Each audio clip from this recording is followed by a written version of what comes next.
Hello, everyone, and welcome to the Reality Whisperer Presents for our second episode. And again, I had such a wonderful first episode with the special guest, Randy Kramer. I want to thank everybody who's tuning in to Google Plus Hangouts. And of course, if you're not able to see the live broadcast today, that's okay. This is going to be on recorded archive.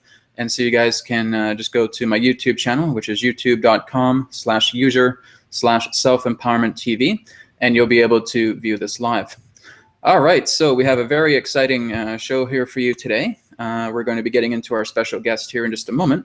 What we're going to firstly do is just talk about an upcoming event that's going to be happening on April 24th.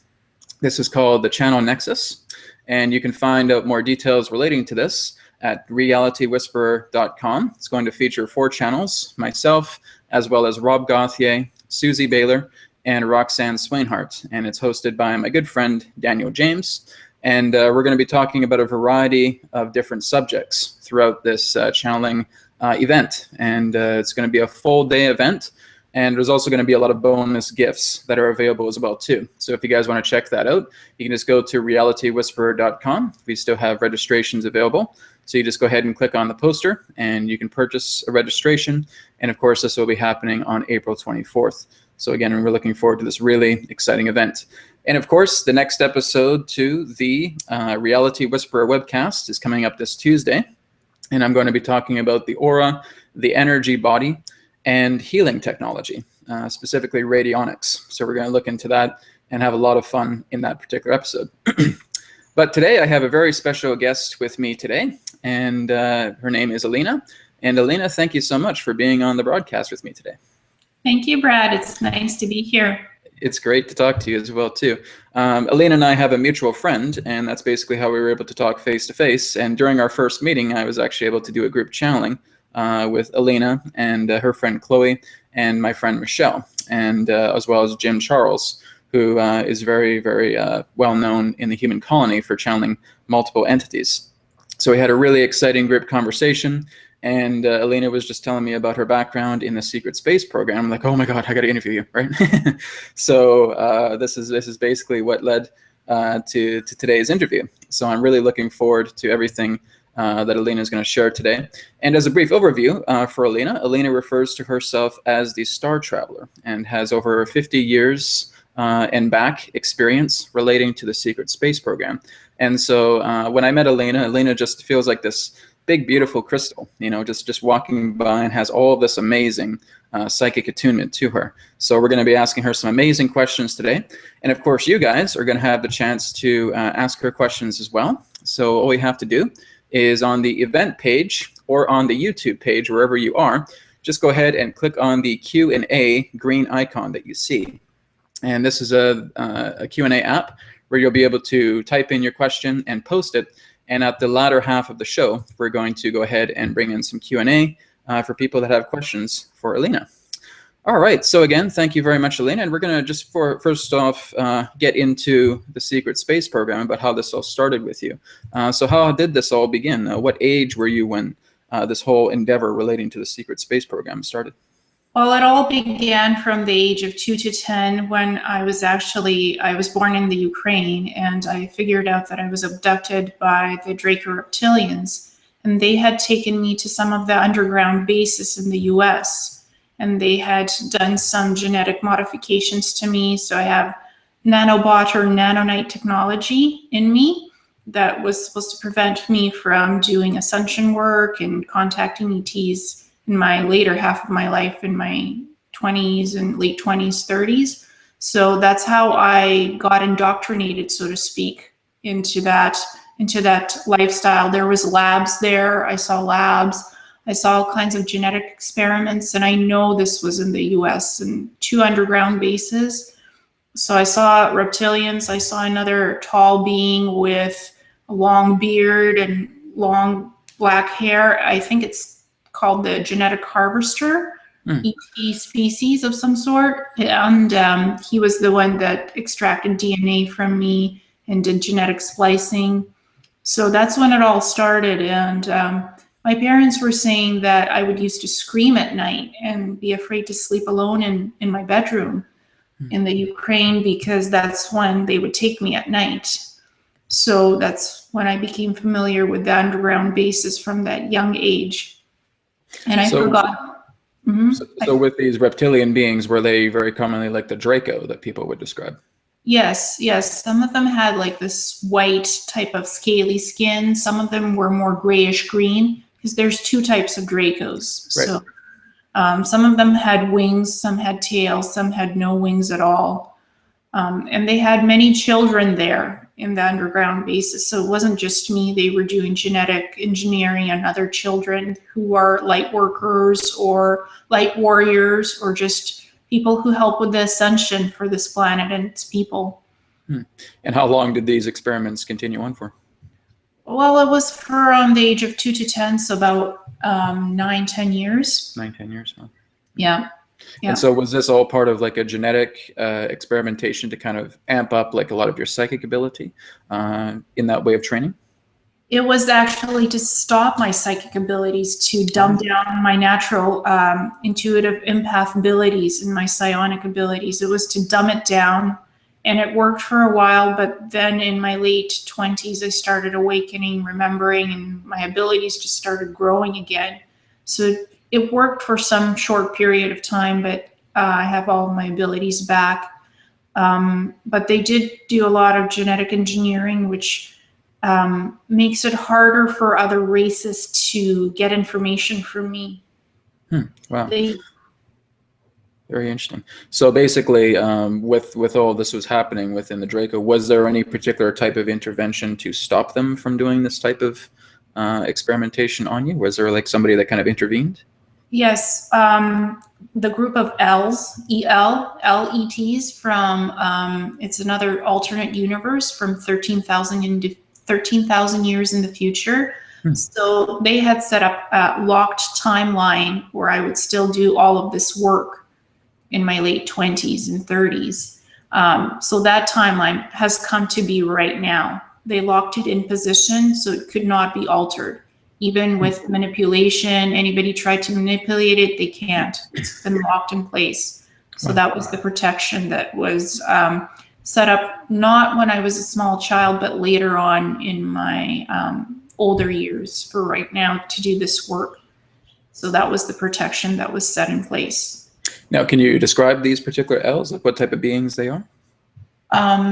They are 14th to the 28th dimensional beings, but they can come to our density. They can lower their vibrational levels and come to lower densities and higher densities. So they are about 8 feet tall. Some of them are blue skinned, some of them are silver skinned. And they have alliances with Arcturians, Pleiadians as well, and some other alliances. Even they sometimes do work with the Andromeda Council. And they're on a ship called the Akashen. So they're 13,000 years from the future. They came back here.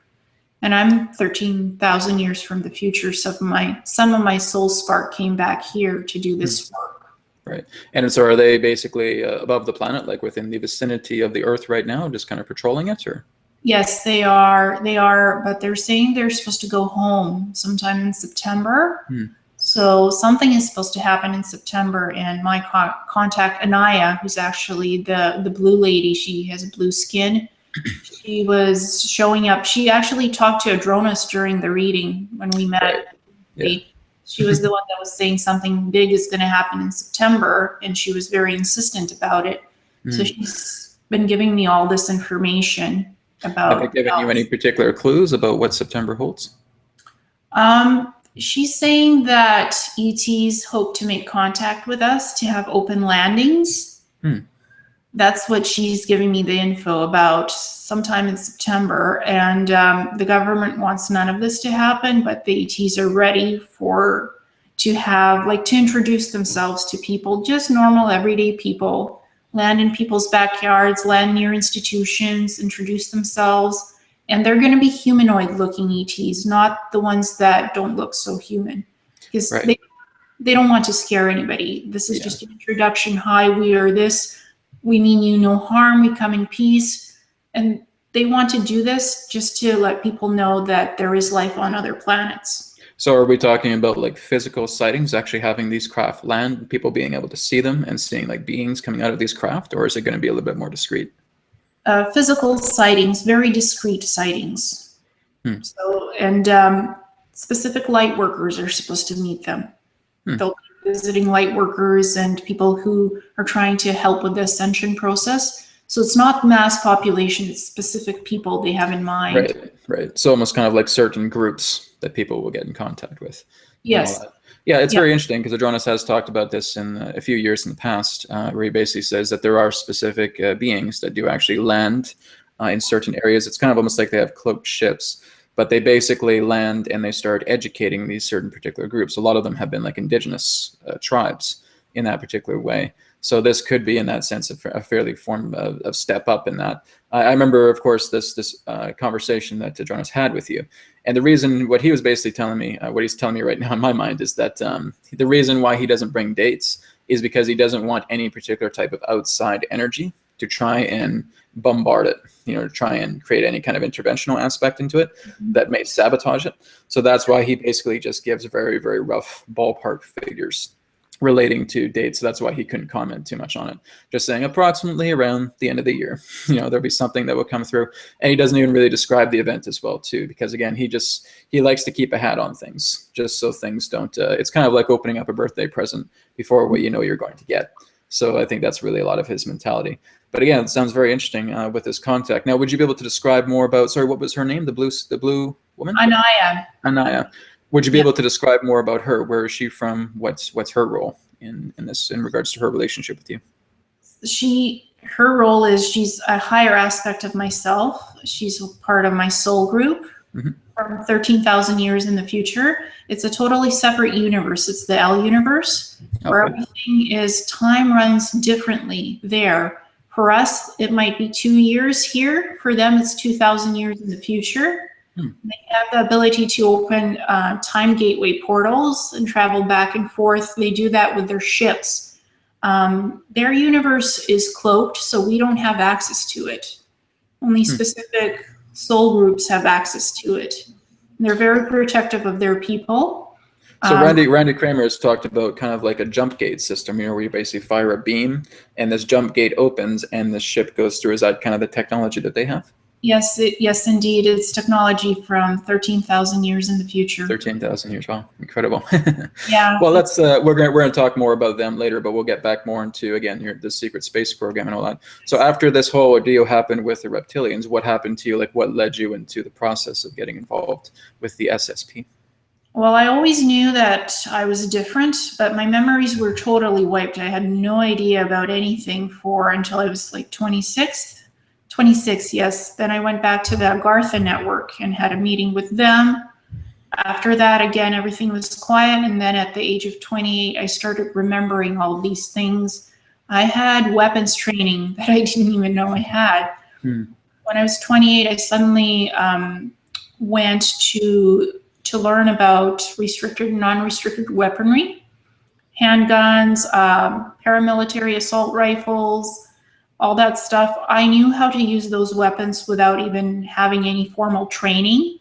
I passed the test like 98% and 100% on all of the weapons training, and I could disassemble the weapons, put them back together with no training at all. So that was a hint I had been trained by somebody.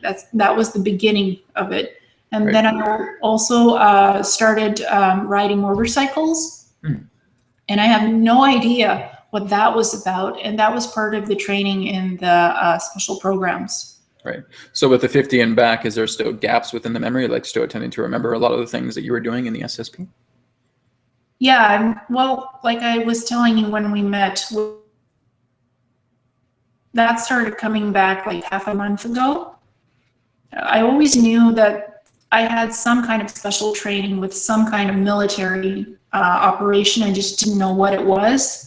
And recently I found out it was the SSP because I ended up going to Mars. I remote projected myself to Mars and looked at what the interplanetary corporate conglomerates were doing.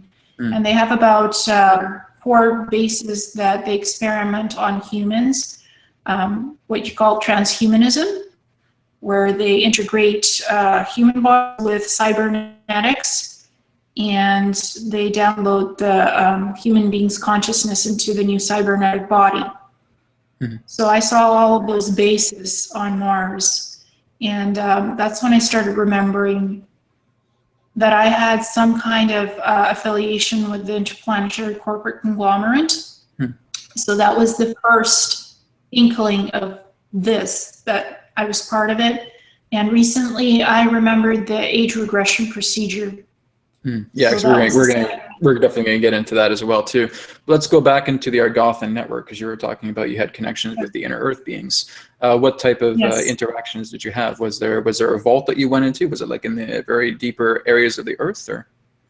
Yes, I had gone through. I was based on a computer at home in my office room, and I was working on a fractal light pattern of some sort. I was designing a fractal on my computer with computer imaging software, and basically all of a sudden I saw this portal open up right in front of my computer, like a wormhole, and they said, "Don't be scared, we're just trying to contact you, come on, let's go." So I said, "Okay, I'm going." Went through this portal, ended up underground in some type of underground chamber, where they have these marble floors and marble ceilings, like reddish white marble or pink, and they had that exact fractal design on the floor that I was drawing, so kind of star shaped. So, and they had a lot of different doors in this huge corridor, and they said to me that all of these doors lead to different light portals, so you can go to another planet, another dimension, and they hold these meetings, regular monthly meetings in different dimensions. They switch around. They don't always stay there underground. And I went to Telos, which is under Mount Shasta, one of their cities, the Argothan network. And I saw 200 members wearing all these white robes, and they were intermediaries, negotiations people. They were talking about peace talks and how to prevent the Dracos from destroying library repositories and some of the strategic bases that they have on planets and also in space, some of the spaceships. Because the Dracos were using plasma technology. They had cannon weapons that they were using against the Argothan network and their other alliance people.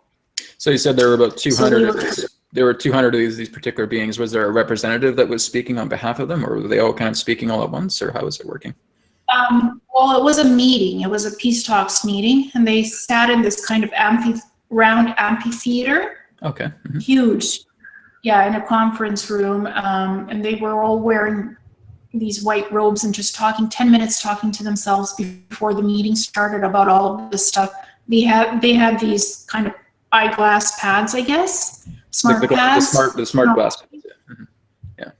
Yes. And some of these pads were on their chairs, and they were just accessing information, looking at images, reviewing these plasma weaponry, like the agenda before the meeting started. And then we heard this gong, and we all sat down in the chairs, and they were smart chairs, very advanced in technology. And the chamber doors opened, and 13 other council members came in these brown robes. They were wearing the hoods of the robes, so we couldn't see them again at first, and that was for protection reasons. Right.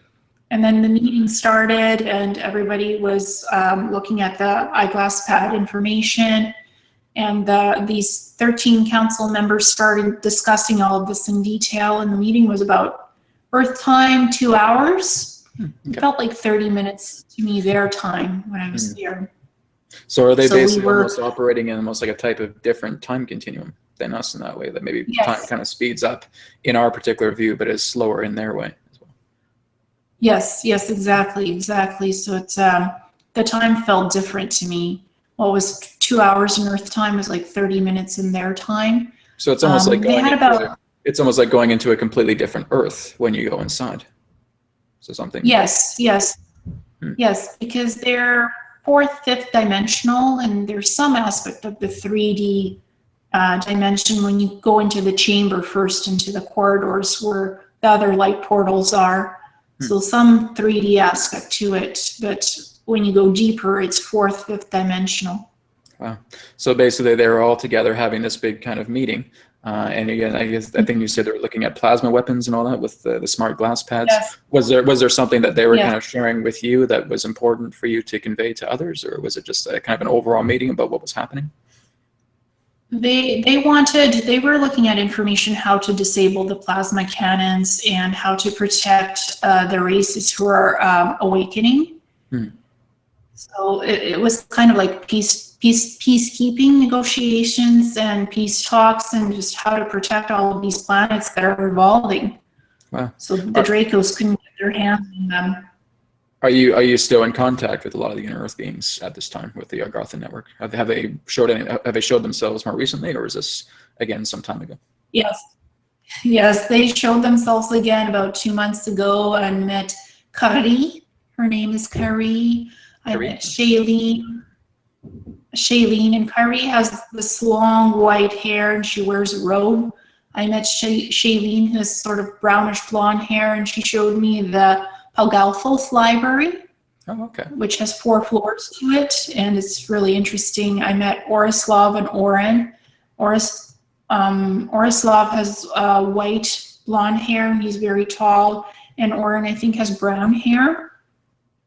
And I met another lady who had this luminescent, glowing blue skin. I can't remember her name off the top right now. So that was quite interesting. And very similar to how Corey Good described them, kind of the white hair. They had maybe like the Saturnian symbol on their. Yes. Like that. Okay. Yes. So very much similar to that. It was the Saturn group, to be exact. It was the Saturn group.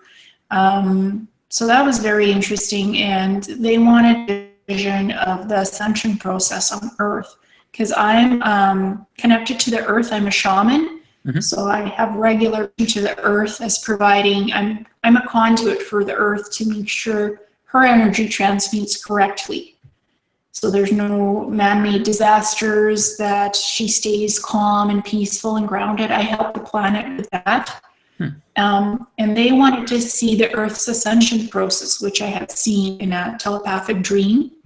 So I showed them that. But also what I saw, if these groups don't start to help the people on the surface of the planet, that in a future timeline, an alternate timeline, the New World Order would start wars on the planet. So I saw that timeline, as well as the ascension timeline, the positive timeline, when the Earth ascended and everything was full. You know, we had 4th, 5th dimension, we had no money system, it's just paradise. Yeah. So it's almost kind of like a divergent timeline that kind of splits. And so one end we have a peaceful timeline, the end we have a warring timeline. So we're basically kind of moving more towards the peaceful timeline in that way. Yes, and I said to them, you guys need to step up and help us more. Start interacting with the human population on the surface, get disclosure out, help people. Don't just be isolating yourselves, because they've been living there for millions of years, 17 to 18 million years. So what's their reaction to that when you're telling them, you know, you guys need to go out here, you need to come to the surface, you need to start interacting with humans? Was there an overall reaction saying, okay, yeah, maybe we'll consider that, or are they still kind of pondering that idea? They said they ponder the idea and think about it. They're not too thrilled with the idea right now. They think we're warring too much, that we're warlike, we're aggressive. So they're not quite ready yet to show themselves, but I explained to them, if you don't want this negative timeline where the New World Order does just whatever they want, you guys need to intervene and kind of start helping us so that doesn't happen. And they much prefer the positive timeline of ascension. I think so. I think all of us would consider that. So yeah, but it's kind of like what Adronis has talked about in the past as well with the Argothan network, is that they were actually the ones that actually donated a lot of their technology to Atlantis, and to actually having the Atlanteans have their technology that was actually contributed to them by the Argothans. And then the Atlanteans abused that technology and they withdrew it. And I think maybe that was part of a big kink that they felt, oh, maybe we just shouldn't help the humans because of what happened with Atlantis. Is that kind of their mentality? Well, look what happened with Atlantis when we stepped in. And now, you know, if we repeat that again, maybe that'll happen again. Is that kind of their fear? Yes, it is, but more afraid of us because we're getting close to the Atlantis technology that already exists in the space programs, and the Agartha network with the space programs. So they don't want any of this any of their advanced technology going to the space programs until everything is sorted out on the surface of the planet and up in space, like on Mars. So it would only make more sense for them to step in and to let them know about this, rather than the idea of feeling oblivion to other people. So again, kind of like looking into the pondering of your message and saying, maybe there is something here that we need to step into. So hopefully that is something that they do. Yes, they're pondering that right now. And I told them, you need to start speaking to more light workers, light warriors, not just to me. I'm aware of you guys. I know about you. I mean, I actually had a lifetime in Inner Earth a couple of centuries ago. So I knew about them since 2006 when I started awakening, when my spiritual process came into being. And I said, you know, focus on some other people, not just me. I know the message. I'm working on the message. So they're basically going to let you know if they do, in that sense, commit to some action about working on the surface, that they will contact you and let you know about that. Yeah, they'll let me know the plan when and if the plan comes together, and there's no specific time dates for when they'll step in. Eventually, they. Yeah. Very good. Yeah. Okay. Very good. Well, let's jump into Mars because you were talking about your projection connection to Mars. What was it that you were able to witness when you were projecting onto the Mars plane? I was able to go to 4 different bases where I saw that they have the interplanetary corporate conglomerate. They have their own scientists, and they're basically building transhuman bodies where they have the cyber components, technological components, and they're infusing that with human body parts. So they've killed some people and they have body parts. These people are not willing to be their hostages. And they were infusing these human body parts with the cybernetics, and they created a new transhumanism being, and they infused the soul, the thoughts, the memories of the soul consciousness into that new being. And they created, it was walking and talking. It was in the preliminary testing stages when I saw that. And to me, that was a horrific experience seeing that. Yeah, I imagine. So this was being caused by the interplanetary corporate conglomerate, their heads that way. Yes. Yeah. Yes. So this is a particularly almost malevolent group, I guess you could say, in a certain way, that they basically just wanted to work with, like, kind of the AI, I guess you could say, with what the Draco have worked with a lot. So that's basically a lot of their agenda. Yes, and they have bases on Uranus and Pluto as well. They're also building these plasma weaponry that they can just set off and destroy cities on other planets. And they're selling this technology to other races. So kind of like the common trade that we see, a lot of the common trade that we see in interstellar space is with a lot of these groups saying that I have something, you have something, here, I'll trade you this, and now instead I'll get a plasma weapon from you. Is that kind of like the type of exchanges? Yes, exactly. Plasma weaponry is quite common out in space on ships and phaser technology. And these guys, the ICC, they're superior engineers. They have superior engineers who create all of this technology, advanced technology, and it's quite on par with other advanced ET civilizations. So that's why the trading is so good. Right. So it's kind of like with this particular group that's making all these weapons and working with AI and transhumanism, is there an effort in kind of stepping in and saying, hey, that's enough of what you guys are doing, you need to stop this right now? Is there an effort to, like, a particular type of groups that are attempting to put a halt on this? Yes, some of the other SSP alliance groups who are part of the secret space programs, like Solar Warden, are stepping in some matters. To kind of curtail this, I guess. But because it's off-world, it's on Mars, nobody's really looking too much into it. That's why it's happening, because it's so isolated. Mm-hmm. But then again, when they go out into trade and then they're actually bringing a lot of this technology out there, and it's kind of in an open forum, now people are realizing what they're trading off in that way, to try and say, hey, we see what you're doing, now we need to put a halt on this. And I think, again, that's kind of why what Corey Good states is with the Sphere Being Alliance, that they've erected this particular barrier that completely covers our star system. So could that be, in that sense, a particular type of way of their own actions, trying to prevent the ICC from, distributing all these weapon arms to other races? Yes, they are trying to do that, but sometimes these guys slip through the grid. They slip through the barricade and still go off to do what they do. They're very clever. How are they able to do that? Do they do it like through some sort of wormhole technology, or how do they do that?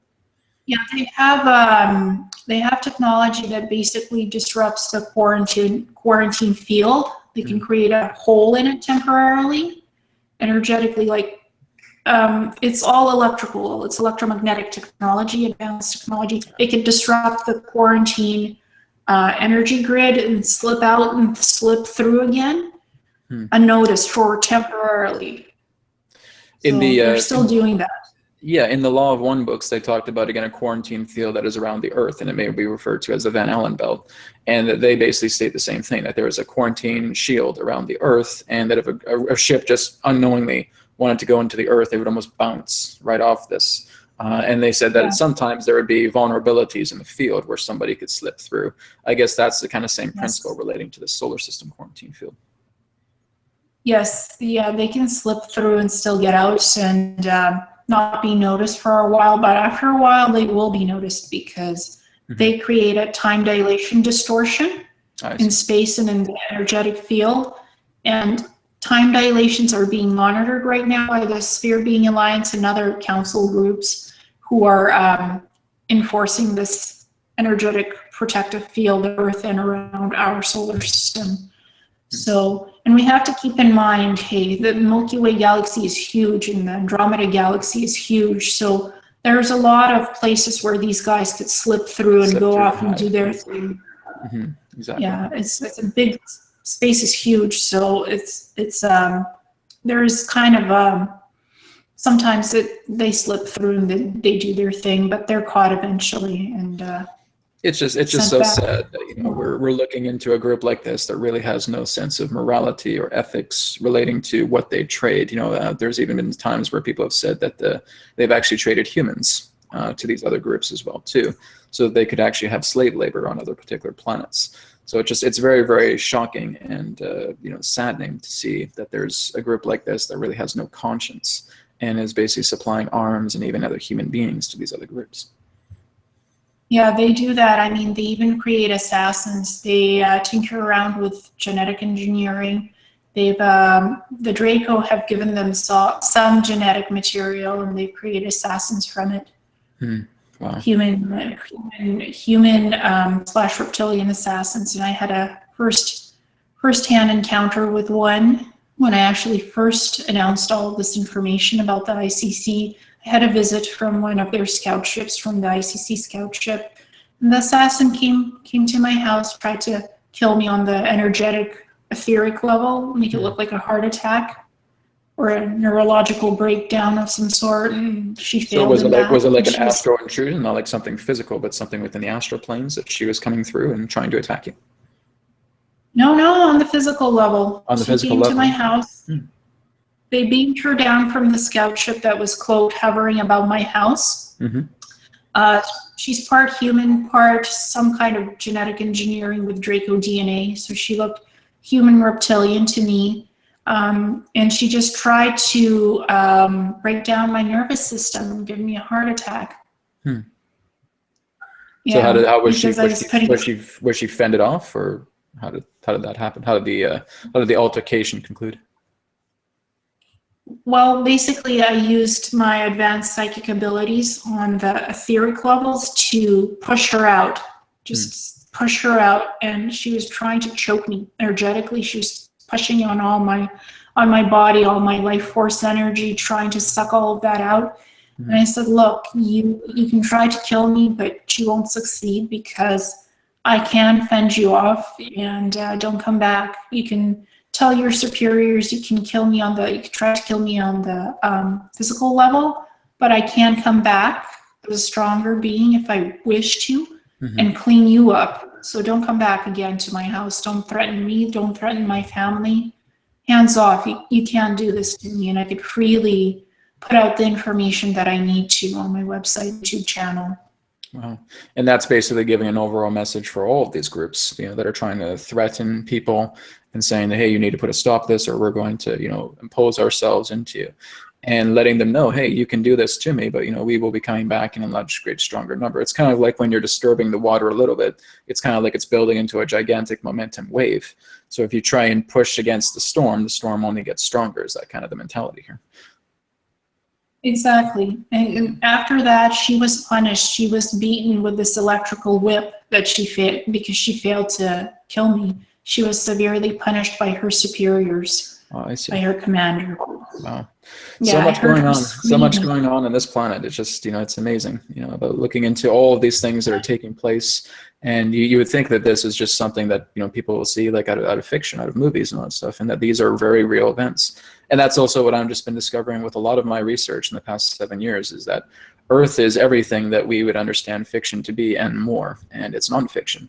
So it's just amazing to see all these incredible phenomena happening, from the beings that you're in connection with, to what's happening with the ICC, to this particular assassin. It's insane. It's a really amazing world we live on. Yeah, I mean, people are saying that life is stranger than fiction, actually, so it's quite true.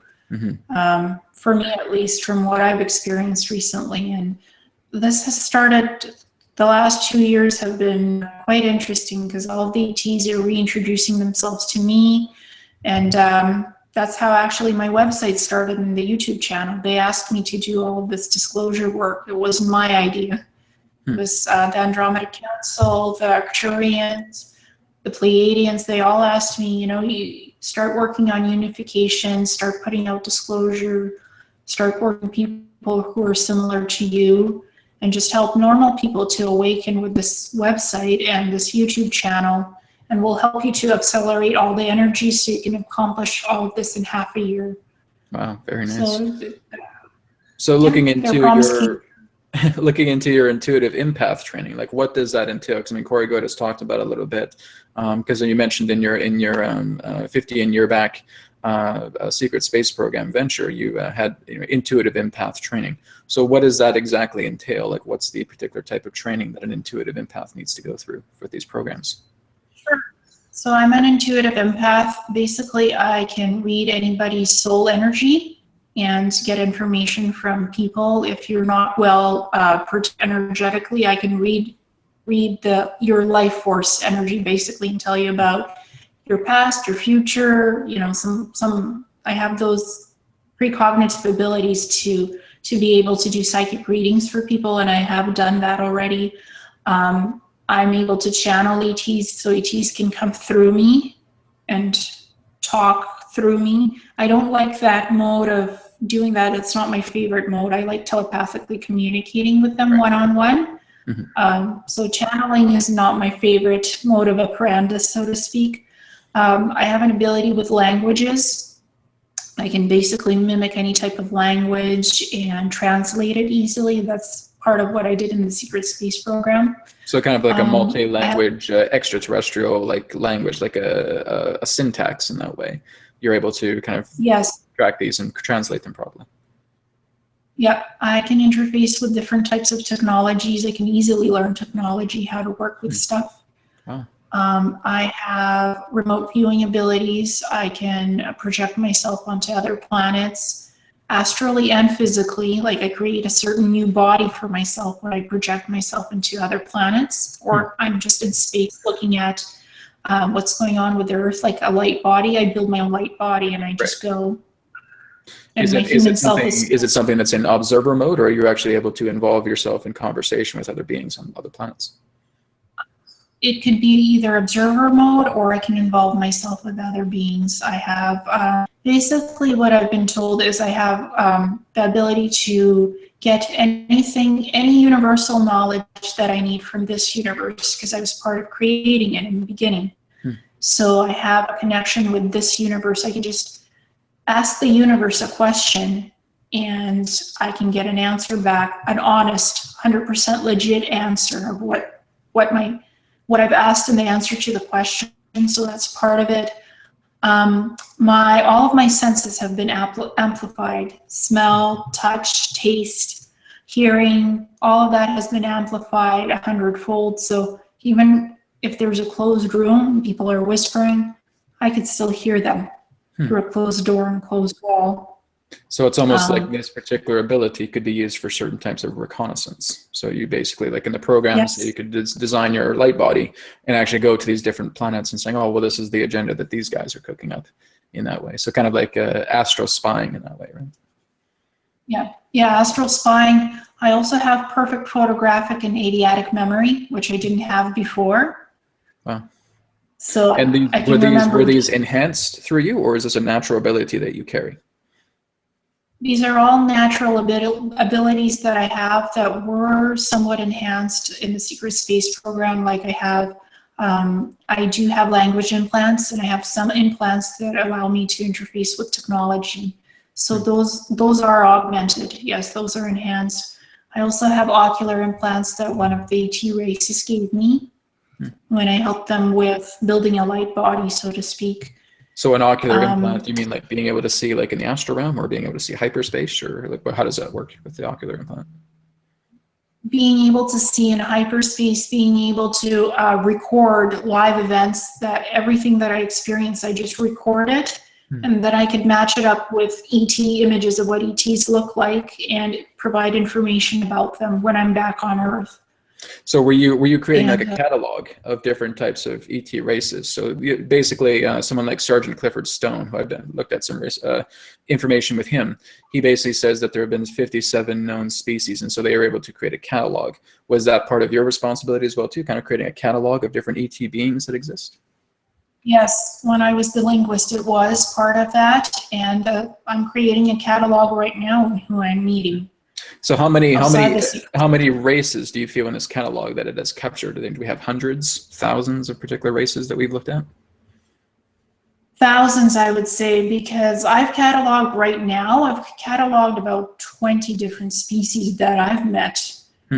So, and it's all related. It's all related from all of these abilities. I have the ability to build a website without knowing what I'm doing, to build a YouTube channel, to do videography without knowing what I'm doing, absolutely. I'm just accessing the information that I had from the time when I was in the secret space program, what I was trained to do. I'm just automatically doing that now. So it's all just second nature to you, really, or natural to do all this technological interfacing.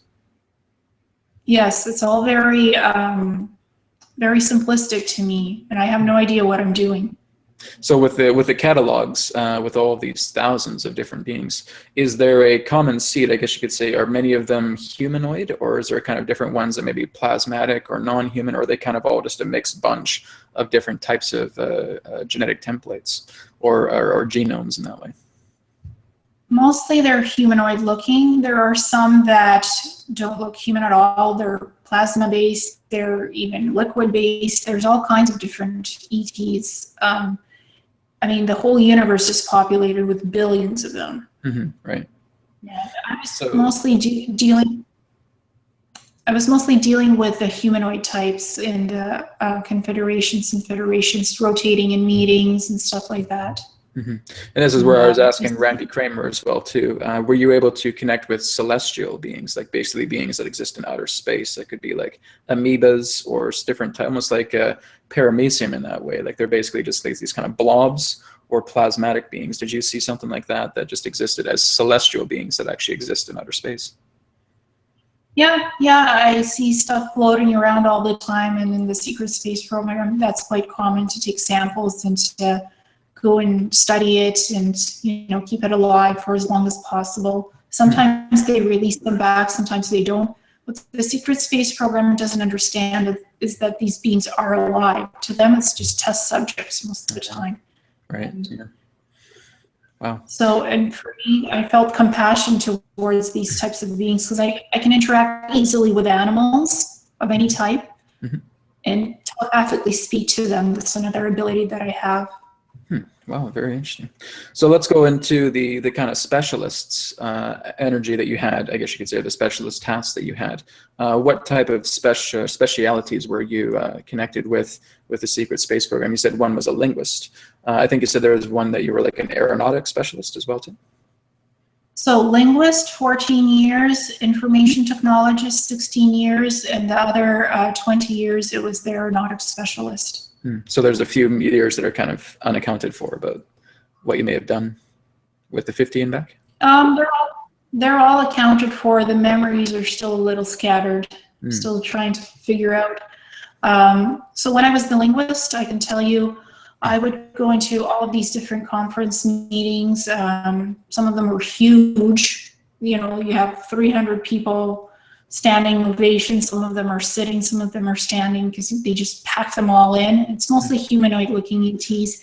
So basically I would go in and I would translate the languages, whatever the language syntax was, I would just translate it. Record, if it was a new language, I would also record it on the eyeglass pad to make sure I had all of that info to put into the language databases, because they have advanced language databases in the SSPs. Also to code the languages, so they couldn't be, you know, if there's data hack, so they couldn't decipher the code from the database. You do the hack, but it's basically useless too, because it's all coded and they can't uncode that. So almost kind of like an encrypted language that can't be bypassed. A crypto locker, exactly. Crypto locker technology. It's very advanced. You can't break it. And is this like a vocal? Is this like a vocal language that turns into almost like a computer compatible type of encryption? Is that basically how it works, or is it just something that you create on the computer? Yes. Yeah. Do you have a sample of this language about how it sounds, or is there like a sample? Well, there probably is, but it would be hard for me to do the auditory. Well, I mean, I'm actually remarkably well in speaking reptilian. Oh, really? There's a lot of talk about it. It's very deeply robust or very aggressive in that way kind of talk. Is that, I guess they could say the Draco languages, yeah. Yeah, they're very aggressive. They don't respect human boundaries. So they tend to overstep boundaries and I'm royal, I want this, I want that, and you'll comply with me or else. I'm like, well, they just need free will, right? So yeah, they wish free will didn't exist at all.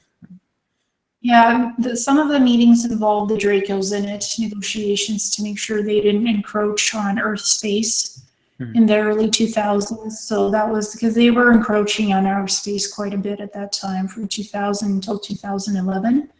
So there were a lot of meetings to, you know, make sure they didn't come in, a lot of trying to negotiate to keep them out. So some of the meetings had them in it, but it was mostly other Confederation species, the ones that do the genetic experiments, you know, trading, collecting stuff from this planet to study, a lot of meetings about that. For some of the meetings, I was actually genetically modified to look like some of these humanoid species because they didn't want a human representative from the SSP being there. They were more very comfortable with discreet somebody. and disguised as one of them and go and say, hey, what are they talking about? Wow. Yeah, to blend in. They actually pumped so much medication into me and all kinds of genetic modification to make me look like all these ET races when I would go in as the linguist. Wow. Were there ones that were kind of like almost outrageously different in size? Like did they have to like increase your size or bring you smaller or anything? Were they kind of like our general appearance with some of these beings that you had to infiltrate? General appearance, basically, the facial looks, that kind. Size-wise, not so much, because that's a little bit harder to genetically manipulate. You have to do like different types of alterations, yeah. Yeah, it would take like 2 weeks of genetic alteration to make me taller. But the facial features, you know, the face coloring, the hair, that's very easy to genetically modify. After an hour, you look like them. Hardly tell the difference, except in the height. So why was it necessary to go into these meetings? Do they have like certain technologies they wanted to know about, or certain trade agreements that were happening that they wanted to know about, or? Yes, exactly. And as part of the linguistic specialist job, you go in, you translate whatever they tell you to translate, you collect whatever info they tell you to collect, you bring it all back and you sort it all out, you know, translate it or put it into the database, put a crypto locker on it. And for a lot of these meetings, like I was saying, these confederations, they don't like the human look, how humans look like, because they look different. Even though they're humanoid, their skin color is different, they have skin pigmentation, different hair. So I would be expected to look like them, to be genetically modified. And then when the meeting is over or when the assignment is over, I go back to the facility.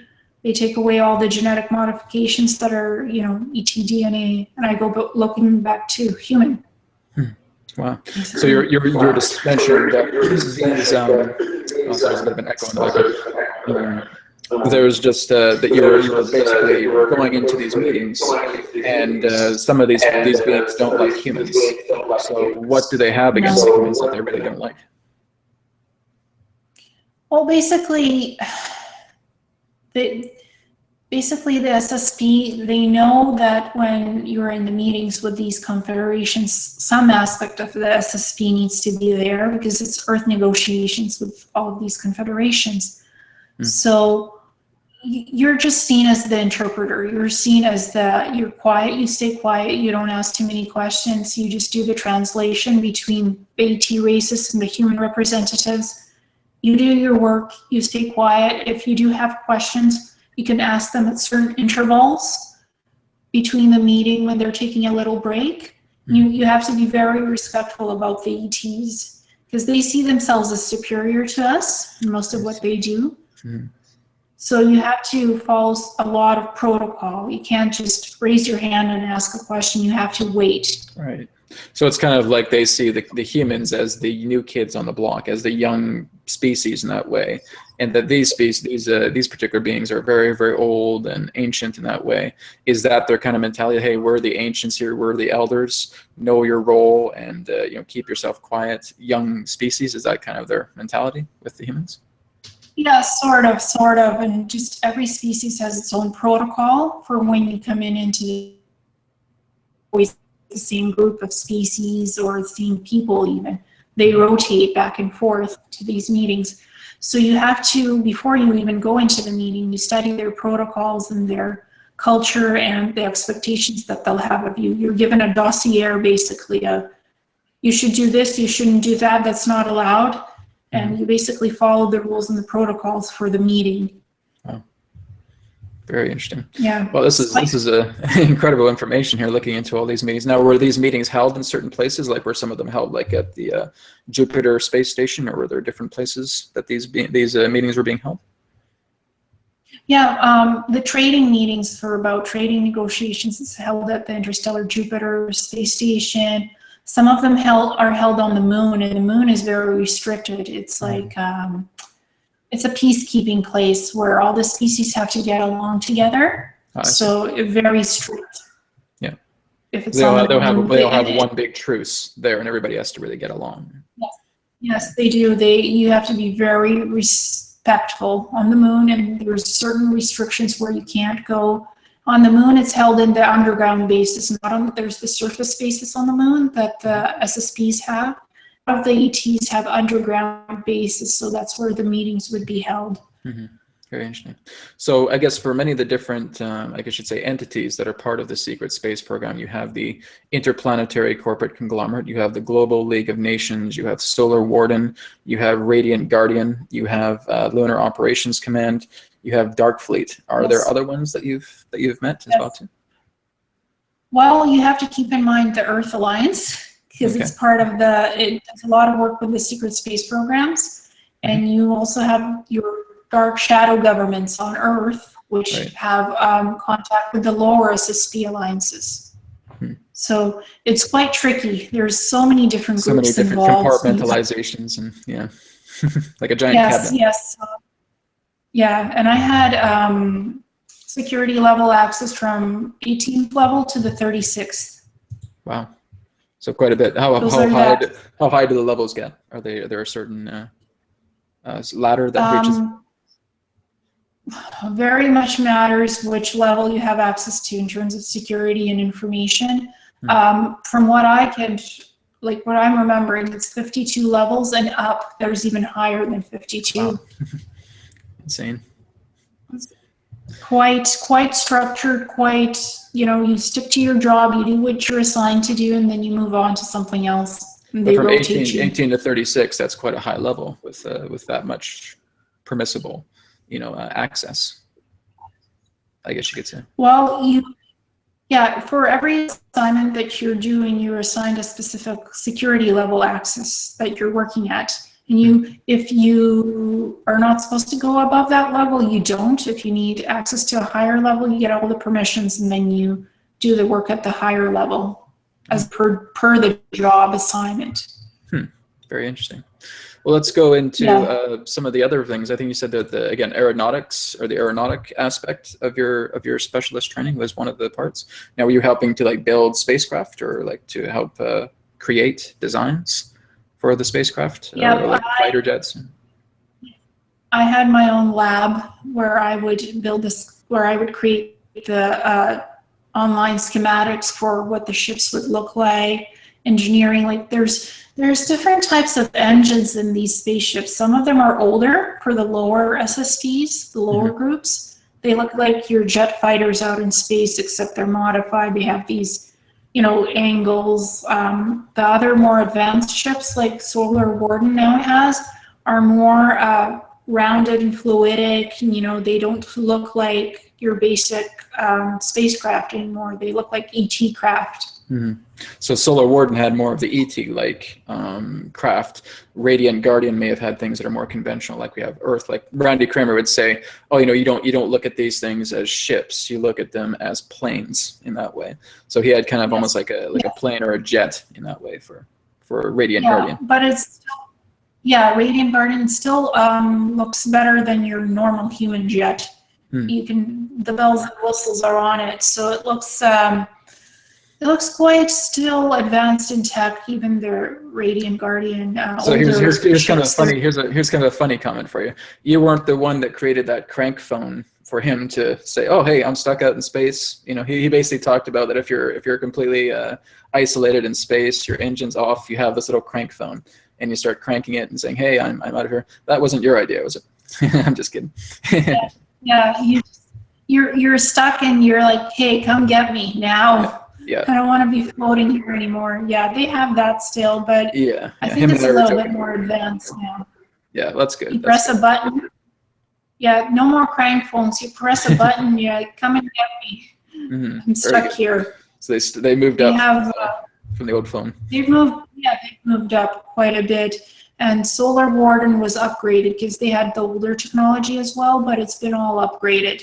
The Solar Warden is doing a lot more patrolling of closer to the outer star system. They're doing a lot more work out there as well. So their ships have been upgraded, and they even are integrating some of the, how there's this living gel packs and stuff like that. They're integrating some of that into the Solar Warden ships. So it's almost like live organic technology that's being integrated with just the mechanical technology, living biomatter, so to speak. Very technology, and still technology, but it's more living technology than just the mechanical stuff. So you were also telling me about certain interrogations that you were doing with certain beings as well too, that sometimes you had to break fingers or anything like that, and that the ETs may have a very low threshold for pain, like we would understand. What was that particular, was that something that you had to do quite often, like with interrogation? That was when I was the information specialist, 16 years. I didn't do a lot of that. I did when they would not give up the information that the SSB wanted. So if the telepathic interrogation didn't work, or the drugs, then the finger breaking would come in place. And some of these humanoid ETs, they don't like pain because they're very cerebral, they're telepathic. Yeah. So once you start breaking something, they feel it telepathically in their brain. And for them, that's like, stop. So that was not pleasant for me to see that or do that sometimes. I mostly prefer blackmail. If I had anything, any information on them that I could use against them, I'd rather do that than break fingers. Rather than see them in an excruciating pain. Yeah, nobody wants to see that, of course. So, but again, just a lot of this particular works. I mean, doing 50 and back is, again, a lot of time. So being able to have this large range of specialists, from information technology to linguists to aeronautic design. Now, were you helping to work with the glass pads? Like, were you on the team to help design these particular glass pads, or were they already there when you started around that time? They were already there. And okay, so you're in one of the information centers, right? That I'm doing work. Press a button, the glass pad computer screen just pops up, and it's touch key, you do your stuff, you press the button, and then it goes away. It's so ergonomically well laid out. It just disappears after you're done, or you have your portable one that you carry with you. Now, are these telepathically activated? Do you just kind of like send a thought and all of a sudden the glass pad pops up, or is it just like a touch screen, or how does it work? For the people that have a lot of telepathic abilities, you can activate it with your thought patterns. If you're not so telepathically proficient, because not everyone in the SSP is an intuitive empath or has huge telepathic abilities. There are all kinds of abilities that people have. Like somebody's really good with technology and they just intuitively are good with technology, so they're assigned something. But yes, you can activate it with your thought pattern. If you don't have so much telepathic ability, you just press the button and it pops up. Wow, very interesting. And so I guess this is a very common instrument that people use in the SSP, is the glass pads. Yes, glass pads all the way. And sometimes it's also holographic technology, where you think with your mind, and then the holographic screen just appears, and you're like doing this, that, pressing it, and then telepathically you tell it to go away, and it disappears. Wow. So there's different types of technologies there. Interesting. So altogether with the SSP, I think one of the biggest things is the age regression technology as well too, especially with you doing the 50 years and back. So I think you said around the teenage years you started getting involved with the SSP. Was it like around 17? 15. 15, okay. So you basically you were in there to about 65 years old, right? Now, were they basically regressing you in age while you were in service, or was that basically a regression that happened after you did your 50 and back? Well, for some of my assignments, I was required to look a certain age, to look very young. So they pumped me full of age regression drugs and chemicals to make me look a certain age. So while I was serving in the SSP, they would reverse my age temporarily to look a certain way for assignments. So it's basically like a needle injection that they just give you, and then all of a sudden your body starts to transform relating to that? I don't like needles. They would give me dissolvable tablets. I don't like needles at all. Okay, so they just give you these little tablets. Were they kind of like something that you see like an aspirin or something like that, and you just pop it in your mouth? And but it's better than aspirin because it quickly dissolves in your mouth. You don't have to like swallow it with water or anything. You put it in your mouth and it instantly dissolves after like 5 seconds or less. 5 seconds. And how long does it take for the effects to start happening with the youth aging? Like when you start to regress yourself, how long does that take after taking one of these pills? About 2 to 4 hours. 2 to 4 hours. So you just start standing in front of a mirror, and all of a sudden you just start seeing yourself, moving yourself maybe like how you were like as a 20-year-old, 25-year-old, around that. Yeah, exactly. And you're like, look at yourself. Wow. you're totally young again. Also, what they do is like, if you had any ailments or any neurological issues or stuff like that, when you go into the SSP, they take all of those disabilities, ailments away. So while you're in the service, you're in perfect health. Wow. Perfect health. So that's So, another advantage. so Serving. they didn't try to Yes. regress you back to your natural age after the assignment was over. Did you just stay that young after that happened? For a while, yes. It's you stay young for like about a year or two with And then these it goes drugs. back, then it reverts back to your natural age after that. Yeah. Oh, Yes. okay. Yes. And they can do this as long as they want because the technology is more advanced now. Wow, very interesting. Let's get into that a little bit more with the age regression technology, because you have written an article relating to that. So basically, for a person who says, well, Lena, what is this age regression technology? How does it work? If a person wants to go into these labs, what do they basically experience to regress their age? So then when you go into the lab, you have your checkup, right?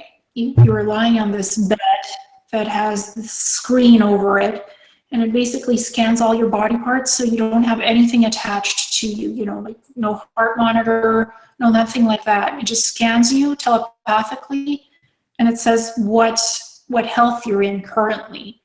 So that's the first part of it, and that's the assessment of your health checkup, basically. Then they pump you full of age regression drugs. You go into another machine for about 2 weeks, like a pod, right? And all these drugs are given about 2 weeks to process in your body. So you're like almost glowing, you're almost luminescent when this process is happening to you. And during that process, they might take you out of the pod temporarily and put you into the machine that takes away all your injuries, like scars, you know, broken arms, or regenerates appendages as well. So you spend a day in that machine, and it has like a gel biomatter on the surface of the machine, and laser attachments that work on your body to take away the scarring or the wounds, whatever. Then you go back into the pod to finish your age regression process. Takes about 2 weeks. And then once you're out of that, you don't remember the process because you're given an injection, so you're sleeping basically for those 2 weeks, like in hibernation almost, stasis. So kind of like a very, very deep anesthetic in that way that keeps you out for quite a few weeks. Yeah.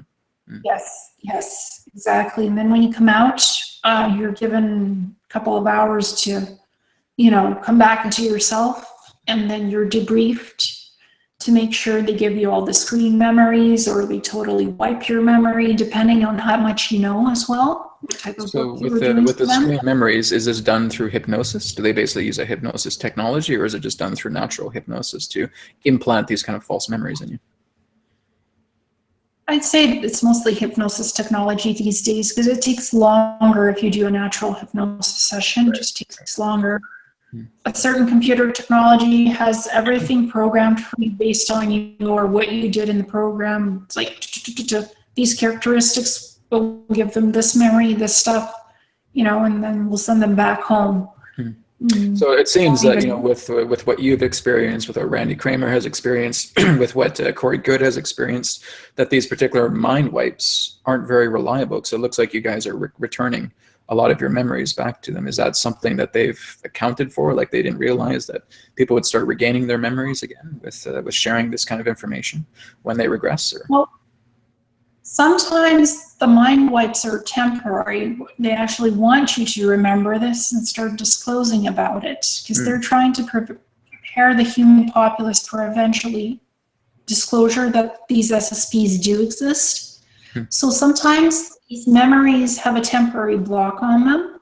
So when you're out in your normal life, if they wanted you to disclose something, then those blocks were temporary, and you will remember and you will do what you're supposed to in disclosing certain aspects of the SSPs. Some memory wipes are permanent because you have top secret information that they don't want getting out. So they try their best to do a permanent mind wipe. But those don't always work there, right? There's a percentage that it may not be successful. Yeah, if you're a strong intuitive empath or a telekinetic, most times after 30 years, it'll just wear off and you'll start remembering stuff. Maybe not all of it, but bits and pieces for sure. Like they kind of monitor you once you're regressed, so they basically kind of keep a tag on you in that way and kind of monitor you when you return from your regression? Yep, they do. Yeah, they do monitor you, and they keep tabs on you. Sometimes they even recall you back into the service if they have some specific project that they need you for. They can go back. Yeah. Have you and so that's kind of brain. what's happening with Corey Good with his connection to his lieutenant colonel, right? Just being able to do a lot of work, and Randy Kramer's working with a brigadier general. Is that kind of your mentality right now too, that you're working with certain groups that are giving you instructions about what to talk about, or? I think I've had an encounter with Colonel Gonzalez. Okay. They said I had to look good for a certain meeting and be presentable. So they had an outfit picked out for me. I went in and did the work. Don't remember what it was about. I suspect I was wiped. That info was wiped from me. But I remember I had to look very presentable. My hair had to be straight. I had to have a lot of makeup on and had this type of dress that they gave me to wear. I can't remember what it was for, but I like the semi-casual look these days, so that was an experience for me. You have to look very good for this and presentable. Now, were you actually able to work with, this is kind of like the $64,000 question. Did you and Corey Good work together? Did you meet Corey when you were in the secret space program? I think I did. I think I did meet Corey Good at some point because I feel very connected with him in a weird, strange way. I've telepathically talked to him a number of times.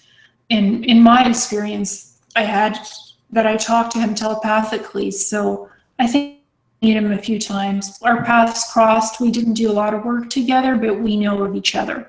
Right. So did you both report to Lieutenant Colonel Gonzalez? Was he kind of like the head for the intuitive empaths in that way? Like you worked with him on occasion, I imagine. He's not the head for the intuitive empaths. He's one of their agents, one of their lead agents. Okay. Yeah, I reported to somebody else even higher than Colonel Gonzalez when I was in the space program. Okay. But is he still in contact? Is he still in contact with you recently? Has he had any kind of association with you in the recent past? About 2 months ago, I did telepathically talk to him, and he said you have to look presentable and you will be picked up from your house at a certain time. And so that was the most recent conversation that you had with him. Yes. And I don't remember the details of that because again, it was taken. The memory of it was taken away from me. I just have bits and pieces of that I was supposed to look a certain way. I was supposed to wear certain clothing, be very presentable because I would be talking to an aggressive species of ET that didn't look humanoid, and I had to look a certain way, and I still look like me, but I was very cleaned up. Makeup, straight hair, certain dress, so bluish with flowers on it, almost like Japanese, those type of Japanese dresses. So a particular way of looking. So that was that's the memory I have. Wow. And it was like a shark species, almost looked like shark. Wow. Yeah, blue, blue. Oh, like a blue, not like a hammerhead, but like a great white, like a blue shark. A hammerhead, yeah, with where the eyes are like this, pointing outwards. Yeah. That's what I was. It always makes me so happy when people describe like these species to me. Like, oh yeah, Brad, we have this one that looks like a hammerhead shark. We have these other ones here that look like ants or look like mantoids. Just being able to see all these, to hear about all these different varieties of ET is just super exciting to me. Yeah. Yeah. And I'm not used to wearing any more like formal clothing and having so much makeup on and having my hair straightened. So all of that was done by their team. That took about an hour and a half. They got me ready, prepped, go in and for some type of negotiations with the hammerheads. So kind of like a trade negotiation? I think more, not exactly trading. They want something from this planet, like specific stuff. And they're working on it. So it's sort of a trading agreement with some research involved in it somewhere. Were these hammerhead beings, were they just basically able to sit in the air, like stand in the air like human beings, or did they require some sort of aquatic apparatus, or were they just able to breathe air just like you and me?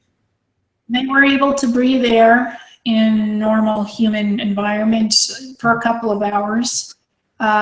They have technology where they just basically wear something on their suit, and it pumps them with inhibitors, you know, with medication. So basically it goes into their bloodstream or whatever they have, and it allows them to fully be in our human environment. But they have like gills and everything like that, like a standard shark would. Yeah, they do, and they wore blue suits, you know, skin-hugging suits, blue. They're blue themselves. They're paler than the skin suit. Wow. Did they say whereabouts they came from? Like, where's there an area in the galaxy that they occupied, or are they from another galaxy? Or they're actually here on Earth right now. I don't know what galaxy they're from, but they're tired of lurking in the shadows, as they put it. I see. They're tired of hiding. You know, they can't come out and freely walk among us. I know the feeling. They're tired of that, and that's part of the negotiation process. So they don't. To really eventually, they won't up with the human beings, because I think once we reach that point, you know, where we're aware of all these different species, you know, the Earth would basically be a shared community between human beings and all these different races. You have your hammerhead races, your hybrid races, other beings. It'd be really amazing to see that. Yeah, they'll eventually commingle with us, and they don't have to wear a holographic projection. Like, you know, you press a button, you have a holographic projection image. If you're not a humanoid species, that's what they do now.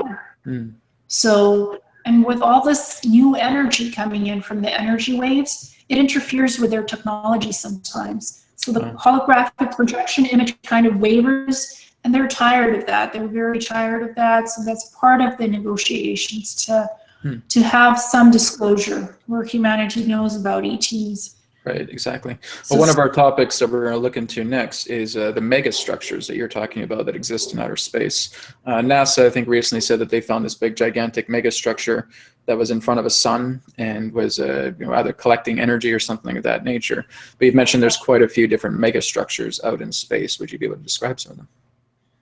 Sure. The interplanetary corporate conglomerate on a regular basis, they collect energy from stars and suns, and they have these spinning rings around the star where it encompasses the star, and for the star's energy, the light energy from the star dims at certain points, and that's when the collectors collect the solar energy from the star, and that energy can be used to build ships, space stations, basically replaces fuel, stuff like that, and it powers space stations. The energy goes towards building the engines for the space station ships. So what are the world engines? I remember you were talking to Jonas a lot about the world engines. What are those exactly? Well, they're huge crystalline engines. You know, like if you imagine Star Trek, you know, the later model ships where they have these huge cores inside, plasma cores, except these world engines don't have a plasma core. They have a crystalline, huge core that's in the engineering room, and it powers the sphere planet or the sphere ship. Sometimes they can build out these planetoids, and it's a living planet that's traveling out in space. So like the biosphere. With these world engines. Wow. Sometimes there's 2 world engines. Sometimes there's 1, depending on the size of the biosphere. So it's kind of like the dilithium crystals from Star Trek in that sense, using the dilithium crystals to power the ship and all that. So basically these gigantic crystals, are they massive, or are they like many feet tall, like this, like a size of a skyscraper? Well, or no? These crystals are diluted. You know, it's fluidic energy from the crystal cores. Crystals are melted and put into this core, and it basically powers the ship. And there's also crystalline technology that's like a computer. You have crystals sticking out of computer modules. So, and they provide data and access to the ship's, you know, systems. So crystals are basically just very powerful storage devices that can store energy, store information. Yes, exactly. And I remember as the Star Traveler building these planetoid type sphere ships, It's a living planet, basically. How are they able to build these gigantic structures? Like, are they built very quickly? Do they take a long time? You know, is there like a replication technology that allows these things to be constructed? Are they manifested? How does that work? Some of them are the more advanced, higher dimensional beings can just manifest with thought. This technology, it's bio-living. They have living environments. They have different decks for different species on the sphere that's traveling out in space, and they have all of these living beings on them. Different ET races commingling together for whatever they're doing. The Andromeda Council is quite popular with the biosphere ships. That's what they do. There's like 24 levels. 24 levels, wow. So these are basically the biospheres that many of us see are coming out of the sun, right? So basically these large spheres that are larger than our planet coming out of the rays of the sun in that way. Yeah, some of them are inhabited and some aren't. Some of them are just research, smaller spheres that... Yeah, I remember Jonas talking about that he says that some biospheres are inhabited with populations, some aren't. Some are basically just remotely controlled. Some are actually just beings themselves as well, too, that will come out of these sunspots. The orbs. Yeah. The orbs, yeah. Oh. Yeah, exactly.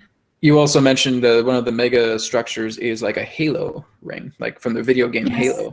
We're actually seeing halo rings, like planets that are like rings. Yeah. Wow. How does that work? That's the Halo project, and it's based on some of the, you know, like CERN, right, where it has the spinning rings in it, and like some of the HARP laser rings. So these halos have different spinning rings, like 6 of them, that are built into this round spherical shape, and it opens up, encompasses the star, collects the solar energy from it, and it also, these rings have, like, inside, they have engineering stations where they can be remotely programmed. So you can't live on them, but there are engineering sections where it's habitable. If you need to dock with a ship, you can and reprogram it or fix it, whatever.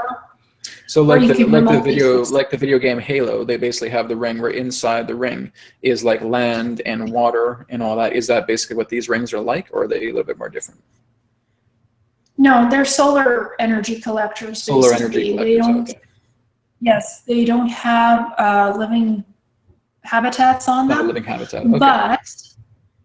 But they do have engineering spaces where humans can go in and do what they need to. They have a few rooms in these rings.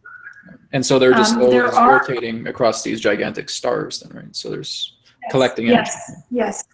Wow. Yes, exactly. There are other rings that do have habitable spaces on them. They're called ring worlds, I guess. Ring worlds, okay. And and they're bigger. They're much larger in size than even these solar collector megastructures. So to the flat Earth crowd, I think that's the closest we're going to get to a flat Earth, is the ring worlds, right? So when you see one of those, maybe you can check that out. And if you love a flat Earth, go to those. Otherwise, our planet's spherical. So it is, not to rub it in their faces, but you know, I get that question all the time. So. Me too. And when I'm in my light body, zipping around, looking at the planet, it is round. It's spherical. There are some flat parts where the continents connect, but that's on the Earth itself. Yeah. There are flat parts, but they're connectors of continents and stuff. That's the land. So some land is flat, but the planet is sphere. Yeah, that's what Jonas has said as well in one particular conference I've done in the past, because somebody asked him about the flat Earth. He says that effect is a result of gravity. You're noticing that the lands themselves are flat and they interconnect, and that's a gravitational effect. But if you're actually looking at the entirety of your world, you're looking at a sphere. You're looking at a three-dimensional spherical round object, and all planets in our star system are like that. So. And again, I guess that's how people get confused, because they get confused with the flatness of the land and how it interconnects, and saying, well, maybe the railroad, you know, goes straight and along in that way, and so I guess the world must be flat. And I said, no, the land is flat. The world is not. Yes, exactly. There are some moons that are irregular shaped. that are not completely spherical. They might have some concave parts to kind them. of like Phobos in that way, like a potato-shaped moon, like Phobos. Yeah. Yeah, it's not a perfect sphere. It might be a little concave. It might have a little, this and that on it. Right. It's not quite. But it's basically this. engineered in that way to look that appearance. Right? Yes. Yeah. Yes, sometimes it is, or it's because of asteroid impacts, comets, meteors. Sometimes it hits the planet or the moon, and it gives this irregular shape. Sometimes that happens naturally too. Very interesting. So speaking of our solar system, we of course had that situation with Jupiter that happened not too long ago about the explosion on Jupiter, and I connected with Adronis, and Adronis basically stated that it was a result of a space platform or a temporal platform that was destroyed or basically impacted on Jupiter. And what was your source saying in regards to what was happening on Jupiter? Well, my source was Anaya from the Akashan, the L ship, and she was saying you'll be contacted by someone from one of the groups that are saying they're protecting the planet. I don't want to mention the group. I did say the name to you. I don't want to point any names. Yeah. I did have a couple of insistent emails saying, can you tell us about this and that, about the portal technology, blah, blah, blah. And they said, contact one of our ships to let them know the threat, that you are sensing the threat to the Ganymede portal and to the interstellar space station by Jupiter. So when I went out and sent my message, I was intercepted by one of these dark fleet ships from this group. It's supposedly a light group, but it's dark. Some of it is dark. And I saw ET beings that looked humanoid. They had green skin. They had these antenna eyes as well. They looked Palladian to me, Palladian ship. Their ship was spinning like a vortex, basically, and it had a lot of flashing lights. So it looked like a Palladian rogue ship. Wow. So they basically got my message, and that's what they intended, to get these codes to this trading portal, to the Ganymede trading portal, and to destroy the space station. So I said, sorry, you're to prevent not some getting type the of codes. incursion from happening, I guess. Yeah, incursion, exactly. Yeah. I said to them, you're not getting the codes. I'm out of here. Goodbye. Yeah. And 2 days later, I heard from you about what happened. I just knew intuitively that something was going down there, and I wanted to connect with Adronis, and because basically I saw the video that says, yeah, there's an explosion on Jupiter, and I said, this is not just an asteroid collision, this is just not something like that. There's something else here, and then that's when I connected with Adronis. He gave me the information, and I wanted to share it with you because I know you had a lot of contacts there. And so very interesting that we got a lot of good symmetry connecting with what happened on Jupiter. So I imagine there's quite a lot of that phenomena that's happening around the star system as well too, that there's sometimes these skirmishes that happen, between Jupiter or Saturn or the outer planets and all that. Yeah. Yes, exactly. And Anaya said to me that there would be a group who would try to destroy the Ganymede trading portal and would try to destroy the interstellar trading space station by Jupiter, that they had some kind of a vortex platform that was cloaked, and that they would try to coerce you to give the codes for how to activate that platform. Wow, very so good. That's what the rogue ship tried to get the codes from me, and I'm like, nope, sorry, not giving you that. And I put a little of my own energetic protection for the portal and the space station. They also wanted to go after the Earth man-made portal gateways. But they didn't quite get to that. It's very good that you're left in charge of a lot of these things, and that they can't access all of this without going through some type of proxy. So yeah, there are proxies and codes in place, and because I'm telepathically very aware and in tuned, right away I knew something was wrong when this group contacted me through one of their agents, I guess, who asked me to send a message to another agent, and it's just right away I felt something wrong there. But I allowed them to send me the emails and back and forth just to see what's going on, just to see what they wanted. And then I'm like, I don't like any of this. And I told you the new ship and you were like, that's Yeah. weird. It is. So for our last question before we get into Q&A, so with you being the star traveler in that sense, are there certain missions or certain tasks that you're fulfilling right now that are looking to basically get done in that way? Are you interacting with certain forms of agencies on the planet, or is there anything that you're personally doing to help usher in the idea of disclosure?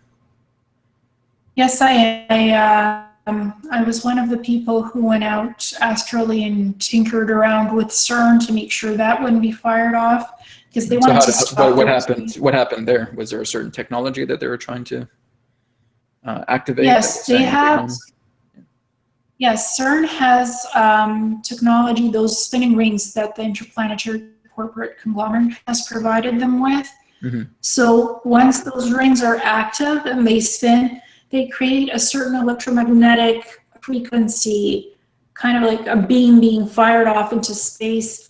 They were trying to stop, the popular wave X or electromagnetic energy waves that are coming in from space. They were trying to stop that starting from August of last year.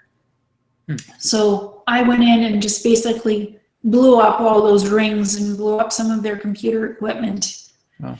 So they were shut down for 5-6 months, and they couldn't fire off that. This is probably why they've had so much difficulty with their equipment, because they're seeing that it's constantly being shorted out a lot of the time, and so there's a lot of intrusions coming in to shorten those particular things. Because I guess a lot of them are trying to create like black holes, portals, and even maybe change and alter timelines, I guess, right? Yes, they're trying to do that, but a lot of different ET species come in and just put a kibosh on that. So yeah, that's kind of what Adronis was saying as well too, and saying we're just watching CERN very carefully. If they try something, there's going to be intervention right on them and say, nope, we're going to shut you down. So don't do that. Oh, they're trying to get it back up again. Nope, going to do it again, right? So kind of like watchdogs that are on them. Right? And I think you also said that there was something with HARP as well too that you were told to shut down as well too, right? In Alaska. Yes, they had built a new laser weapon that was supposed to create 2 megathrust earthquakes, one up in Alaska and one up in California, last March, I think it was. Last year. And it was, somebody talked about it on YouTube, made a whole huge deal out of it, that it was going to happen, blah, blah, blah, scare a lot of people. So they were going to use that new HARP laser to make that happen. And again, it has these spinning rings on it, same type of technology provided by the ICC. Just finished the laser, they just finished it. And I went in and just destroyed those rings again, so they couldn't fire it off and create the earthquakes. So that's kind of giving a good breath of fresh air to a lot of people, that if you're noticing that there's always these plans about using some type of technological apparatus to cause some type of cataclysm, don't worry, because it will be brought into great scrutiny and shut down. So there's going to be a lot of interventional effects that take place. So that's why I say people don't get so caught up in that stuff, because there will always be other particular forces that are coming through and shutting those things down. Those are not permissible to happen anymore. Adronis has basically said that there's a zero tolerance policy that's happened across the planet right now. It's saying we will no longer tolerate these artificial attempts to create some type of cataclysm or catastrophe across the planet. There will always be some type of liaison or proxy that will step in and shut this down to happening. So I say, enjoy more of yourself, spread the love, and do not concern yourself so much about these doomsday weapons, because they will be shut down just as soon as they get turned on. Yeah, exactly. There's a lot of that stuff. Weather modification is standard operation for the Cabal and the Illuminati to scare tactics to use against people, and put out all these movies. Like that San Andreas movie was actually coming out when they were planning these earthquakes, and people were like boycotting the movie, not going in to see it. Energetically mass collective consciousness was against this. So, and they helped with their thoughts to also prevent this from happening. Right. So that's basically their tactics, is they show these big movies. All these people create these thought forms of fear, and now they can anchor onto that fear and try and reproduce it and bring it into mass consciousness. Yes, to try to make it happen in the physical reality of our existence, our timeline, and that didn't happen. Exactly. So that was 2 projects I was working on at that time.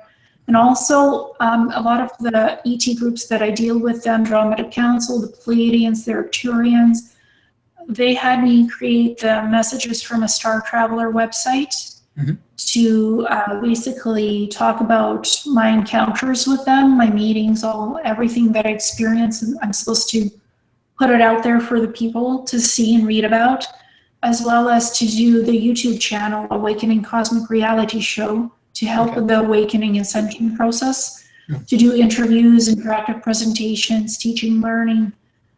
That's something that they had me do as 2 initiatives. I'm just going to get some light in here because I feel like I'm a dark shadow figure here.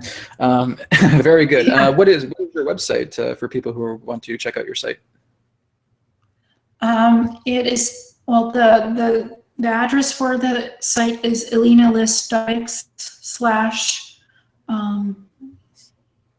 wix.com/Star Traveler Messages. Okay, we're going to have that little annotation on the recorded interview. So anybody who wants to check out Elena's site, just check out the recorded interview once it's on. I'll have a little annotation to Elena's site, and it'll also be in the video description as well. Well, Elena, this has been a really wonderful interview with you today. It's been so great. We're now going to go ahead and go into questions now, and everybody will have a chance here who's posted to share some questions with you. We have one question here from the person that's impossible, or I just call him Jason. Jason asks, Brad, please let Elena give reptilian language example. She was going to give an example, I believe, but you didn't hear her say that. Is there an example that you're able to give as a reptilian language?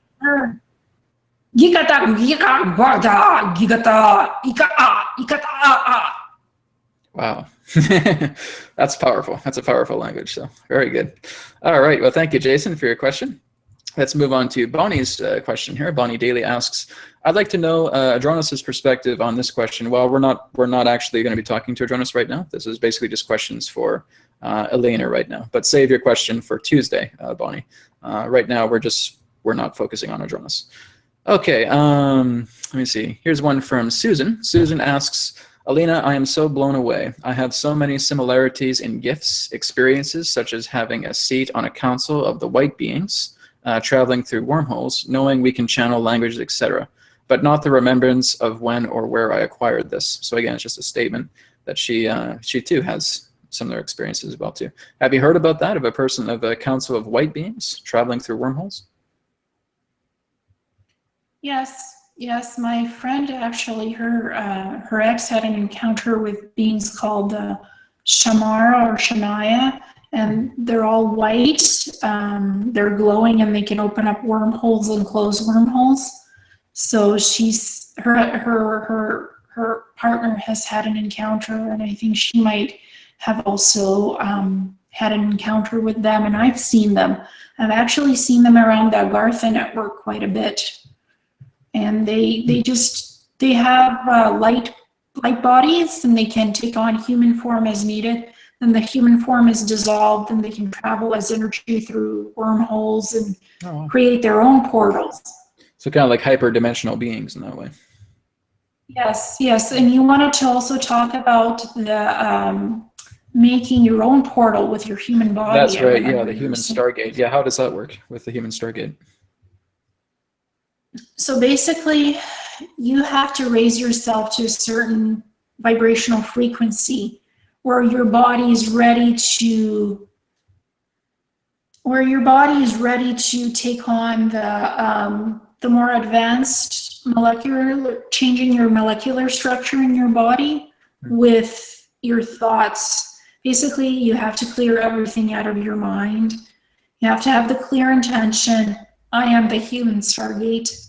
I'm activating myself, getting into that mind space, open your third eye, create your wormhole or whatever your Stargate looks like, program your coordinates telepathically, and go into it and travel. You have to have your heart connection with your mind in sync. It all has to be balanced for that to happen. And it takes time and training. Okay, very interesting. And so when you're in that particular state, you're basically able to open these particular portals and see different universes, Yes, different realms, connecting with different beings. yes, Wow. yes. And I'm also able energetically to find the natural portals that happen on Earth. Just go in and to use the natural portals and use that in my physical body to travel as well. Very interesting. Because Very good. that's, Okay. Someone just reminded me, Brad, make sure Elena gets to finish her sentences. Yes, I know. I'm sorry. I get so excited. I'm like, oh my God, I got to ask her this question, right? I think that's probably what David Wilcock does as well, too. He gets so excited. You want to ask these questions. You're just so blown away, right? Sometimes you just can't help it. So it's not intentional. So I apologize for that. Let's go on to Christy.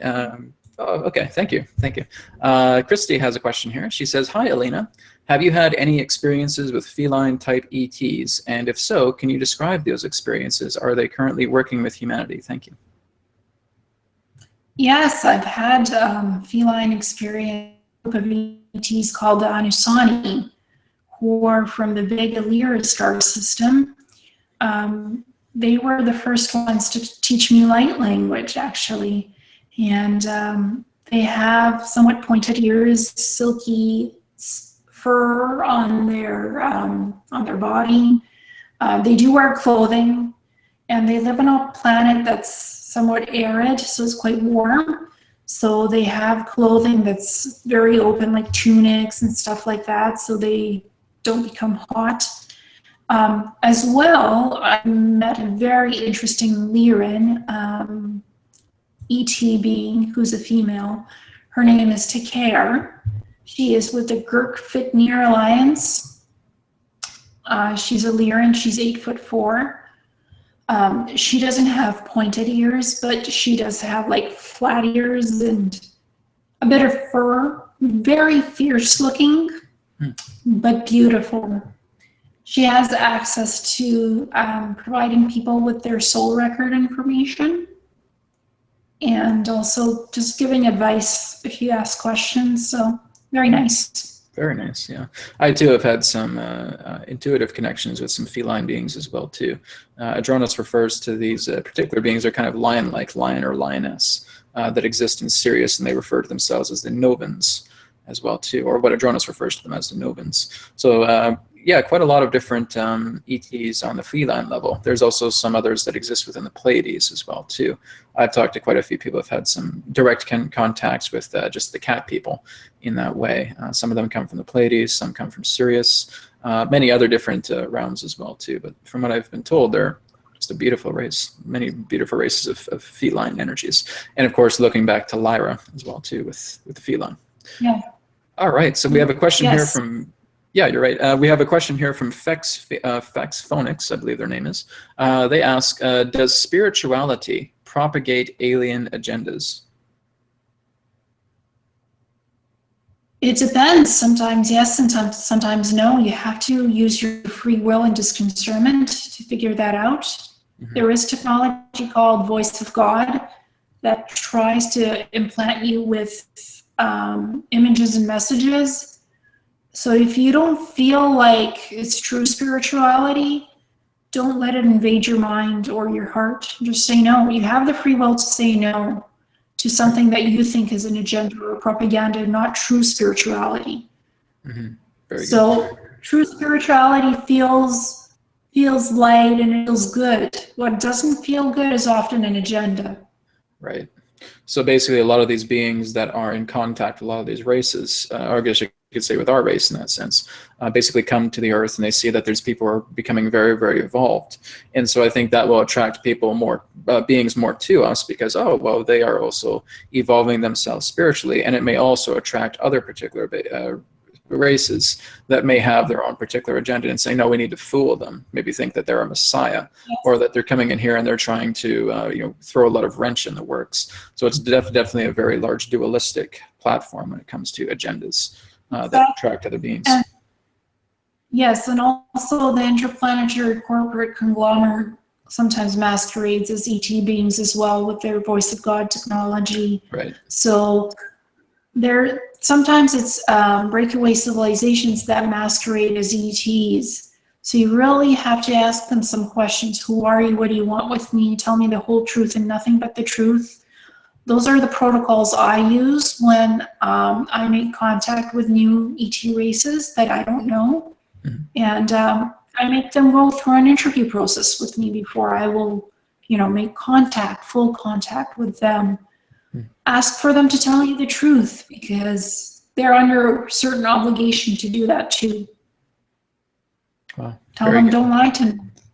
Absolutely. And that's kind of just being able to test your connections with other beings that you feel connected to as well. If you know that there's an agenda or there's some type of hidden form that they are basically projecting, always know that you can leave their space. And that's basically what it is. It's kind of like just being very, very discerning with that. Like when I first started Channel Adronis, I was testing him a lot. I was connecting with a lot of different questions I didn't have the answer to. He came through and answered it poof, like this, like this, like this. And in that way, he's testing me as well too and saying, how much do you want to do this? How much do you want to really commit yourself to that level? And so you have a really good connection when a being is very heartfelt and committed and wants to work with you, and you vice versa. So that creates a really good symmetry with that all together. So very beautiful. Very good advice there as well. Arturo has a question here. He says, does Elena feel that she has a solitude life now, given of everything that she has gone through? Can you repeat that again? Yeah, he's basically just asking if you are kind of in a solitude-like life right now, based on everything that you've gone through. Like, are you basically kind of like isolating yourself? Are you isolating yourself? Are you kind of in that particular state of just not really being sociable to people? Do you feel like you're kind of locking yourself away with everything you've gone through? No, not at all. I mean, I work in a very public place, so I deal with all types of people all day and night. So I'm slowing down a little bit in my disclosure initiatives because I've been putting out so much for the last year and a half. It's been like time has been accelerated for me with the ET help to put out the disclosure initiatives that I've participated in. So I'm slowing down a little bit in that, but I'm never really in solitude. I'm never alone. There's so much happening here that I'm doing. So no, I'm not isolating myself. I'm actually trying to branch out into the ufology, exopolitics, spirituality community and make these connections with people. Yes, and do more meaningful interviews. Yeah, and it's kind of like what Corey and Randy are going through as well too, is that they want to share this message. They don't want to lock themselves away and basically isolate themselves in a room and saying, oh my goodness, I've gone through all this. What will I do? What will I do? Right? They're basically stepping forward. They're having that inner courage, and they're bringing a lot of this information as well as you are. So again, I think that's always the illuminating factor of having all this information and sharing it. Exactly. What I do try to do is present all of this information in a respectful manner without mentioning any of the Illuminati players or cabal members. Like, I won't name names specifically. I won't dish out dirt on the inner workings of the cabal. I won't propagate that. I won't spread that kind of stuff. I'm very subtle in how I speak and what I say in interviews. I try my best to put a positive perspective on what's going on. Sure, there are negative stuff happening, but you have to remember every one of us plays a role in this human existence. Even the cabals and the Illuminati play some type of a role that they're playing out in this grand experiment. So it's every individual is doing what they're supposed to right now to do whatever they need to. Very good. And that's very true as well. Let's go into June Hall. June Hall has a question here. My front door is a time portal. I have seen flashes enter and exit through this door, and sometimes I can see through it and see the future. Is this common here and there, or has this place been chosen for a reason? I'd say it's becoming more common now that we've had more energetic frequencies coming in from the cosmos. So natural portals are opening everywhere on the planet right now. And sometimes it may be in your home, and it may have a specific purpose for you to meet higher dimensional beings or ETs. So have a closer look at the portal and see what its true purpose and function is. Who's coming through it, why, when, how, and how you're connected to that portal. Those are some of the questions to ask in terms of figuring out what the portal is for and what connection it has with you. So it is natural that this is happening in some places, yes. It's kind of like there's certain places on the planet that are pockets, where basically have these natural portal vortexes that are coming through. I was just talking about in the last episode of the Reality Whisper webcast that there was a friend of mine who is a celebrity, and he basically had a neighbor who saw a Sasquatch being, and basically there was a portal or vortex energy within that vicinity, and they were monitoring it in that way. And this is very common. A lot of people are basically seeing that there's these pockets of Earth that are actually dimensionally sensitive, and you're actually able to go into these certain forms of pockets because of the portals, certain rituals that have happened in the past, a lot of the energy work that's being done above our planet, ley lines, ley line intersection nodes as well too. And we have these little pockets around the planet. You know, of course, the national media will not cover this, right? So this is very much grassroots. So it's not uncommon to find that there'll be a lot of these pocket locations around the planet where we'll have a lot of this activity of actually being able to open your door, and all of a sudden you're seeing another parallel Earth, or you're seeing another particular type of dimension. It's funny too, because it blends together with our own consciousness, because our doors, you know, on our home, on our house, or in our apartment doors in that sense, when it opens up, that's giving a very figurative expression to ourselves, right? So it's like the portal or this pocket of a vortex is actually communicating with you on your behalf, to letting you know that this doorway is actually a portal doorway, or a way to another realm.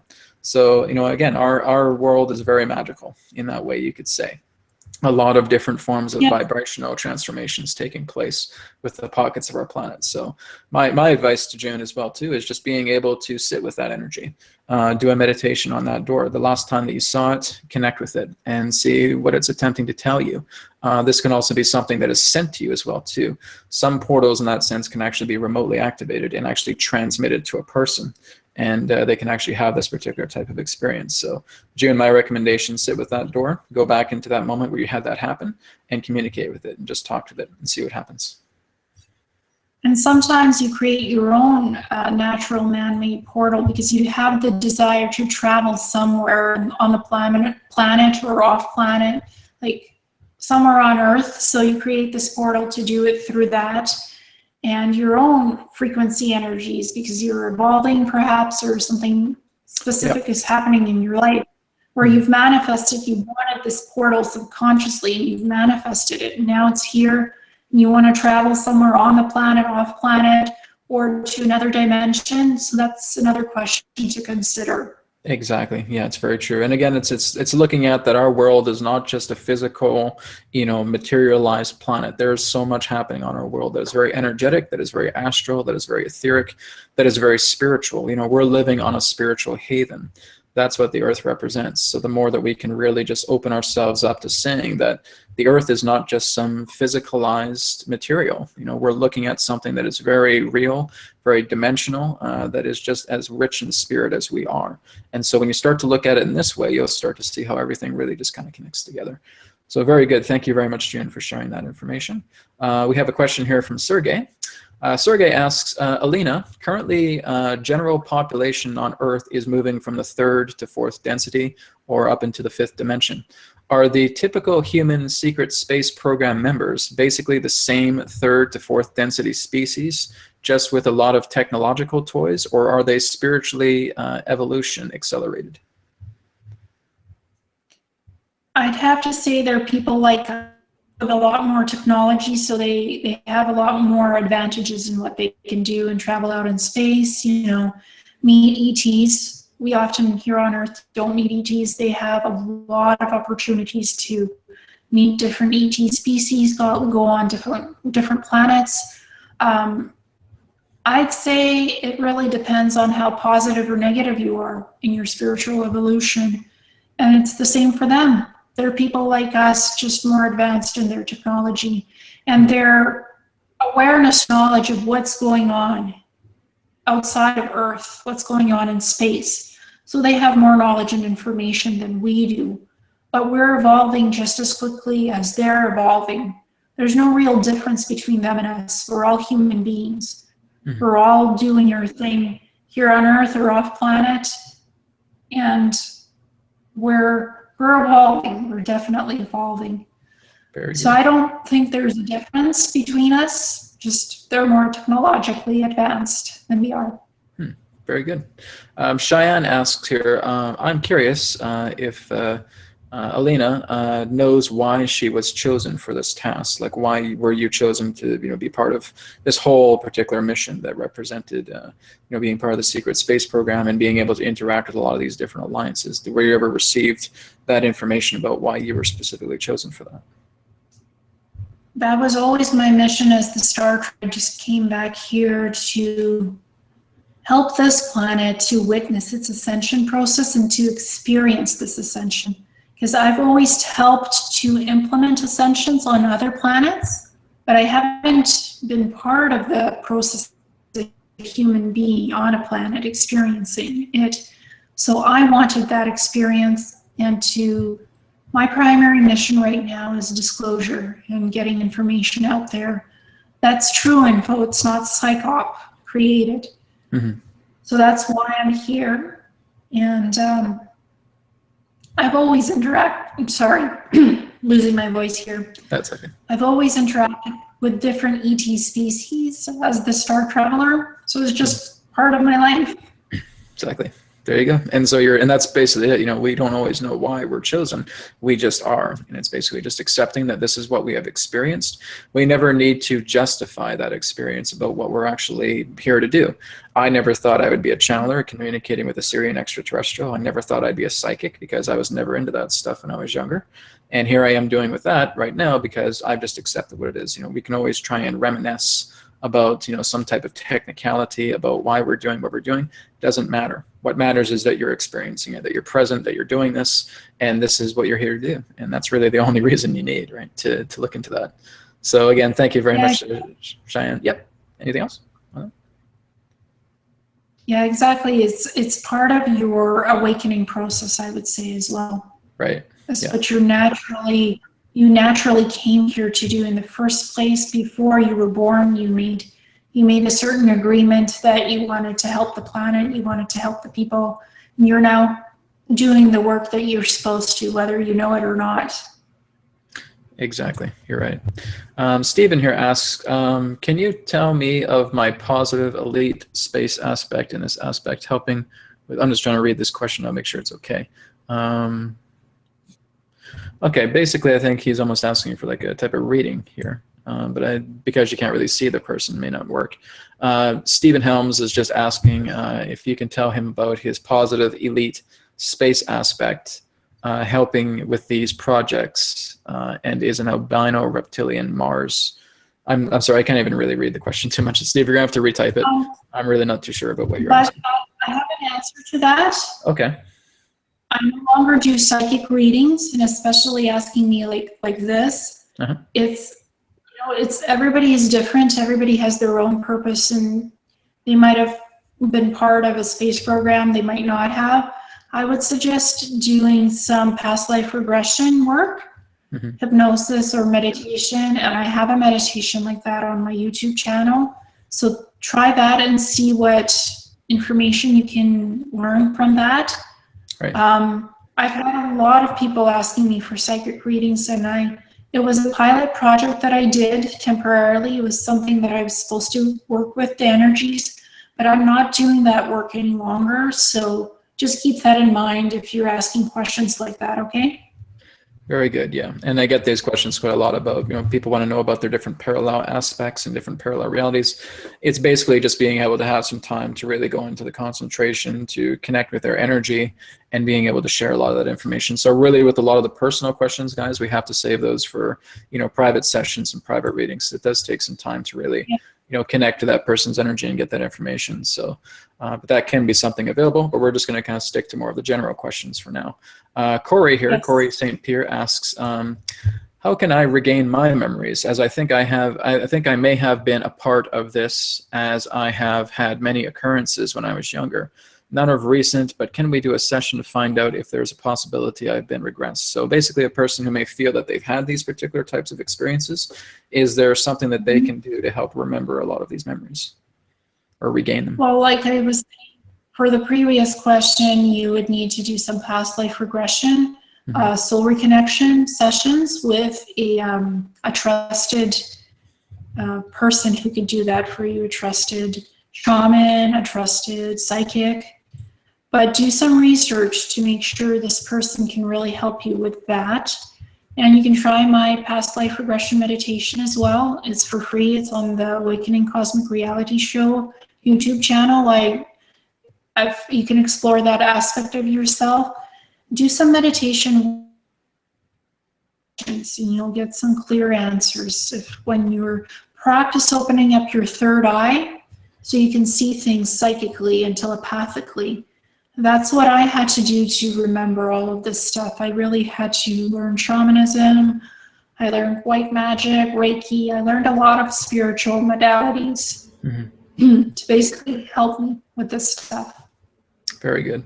All right, Rick here has a question. Rick asks, my question is about consciousness and how it relates to energy. Are they both the same as consciousness, or does consciousness use energy? Oops, sorry, I hate it when it fluxes like this. Or does consciousness use energy like clay to mold things like we do, manipulating it to create since we are consciousness also? Well, consciousness is basically everywhere in the universe. The whole universe is conscious. So you basically use your life force energy to connect with the living essence of the consciousness of the universe to manifest things. So in a sense, it is like molding something, but it's not clay, it's all energetic.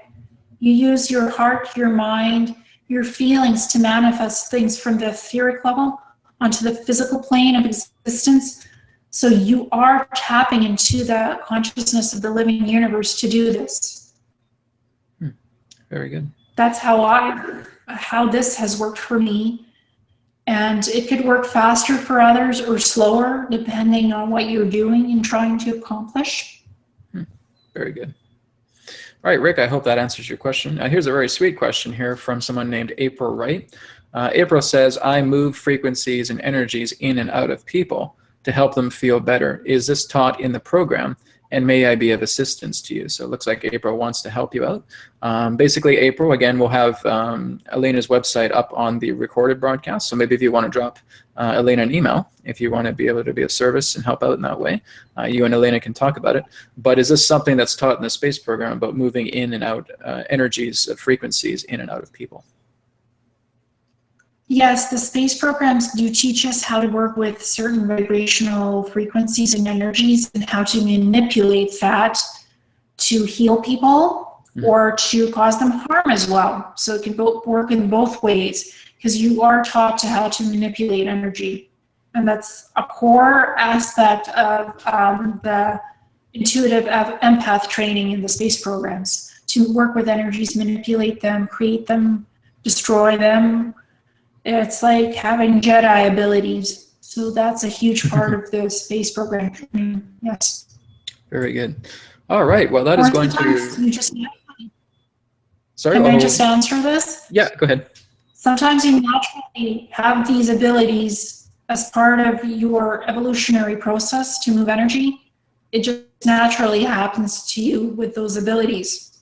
You don't have to be part of a secret program to do that. Okay. But the SSP basically it's a natural organic process. Yeah, they give you an open view relating to this capability, I guess, right? With the SSP. Yes. So they're kind of being more open to the idea of the capability that exists within you for this. Yes, they often help you to amplify those abilities if you already naturally have them, or they train you to make those abilities stronger, much stronger, and that's what you're left with when you leave the program, that training. You have it in you to work with those abilities because you have that ability inside you already. You've always had it. It just depends how strongly you had it to begin with or not. Could be like a little bit of that ability or a lot of it. So you might be able to shift a bit of energy, or you might be able to shift a lot of energy. It depends on what you were innately had to begin with before you went into the program. And that's just amplified with time in the program, with the training. Very good. Well, again, this has been a really amazing interview today with you, Elena. We'll definitely get together again and do another one. I'm also looking to get Randy Kramer together again very soon and talk to him once again. But thank you so much for all of your information, and thank you so much for everything that you're doing right now and sharing this information with the planet. People need to hear this information. And again, this is just barely scratching the surface about a lot of the information that you have. So again, we will definitely have your website up, and people can go ahead and check you out in that way. And of course, this recording will be available for archived viewing probably within the next hour or two. So check back on my YouTube channel for by then, and you'll be able to replay it. But Elena, thank you so much for being a part of the show today, and I look forward to speaking to you again. Well, thank you for having me on and for this lovely interview. Sorry I lost my voice a couple of times. That's okay. Sometimes the connection sometimes cuts out here and there, and so sometimes I think you're finished, but sometimes it just cuts out. So sometimes we can have little internet problems. But again, overall, it turned out really good. So thank you again for everything. And again, everybody, feel free to check this out on the archive, and you can go to realitywhisperer.com.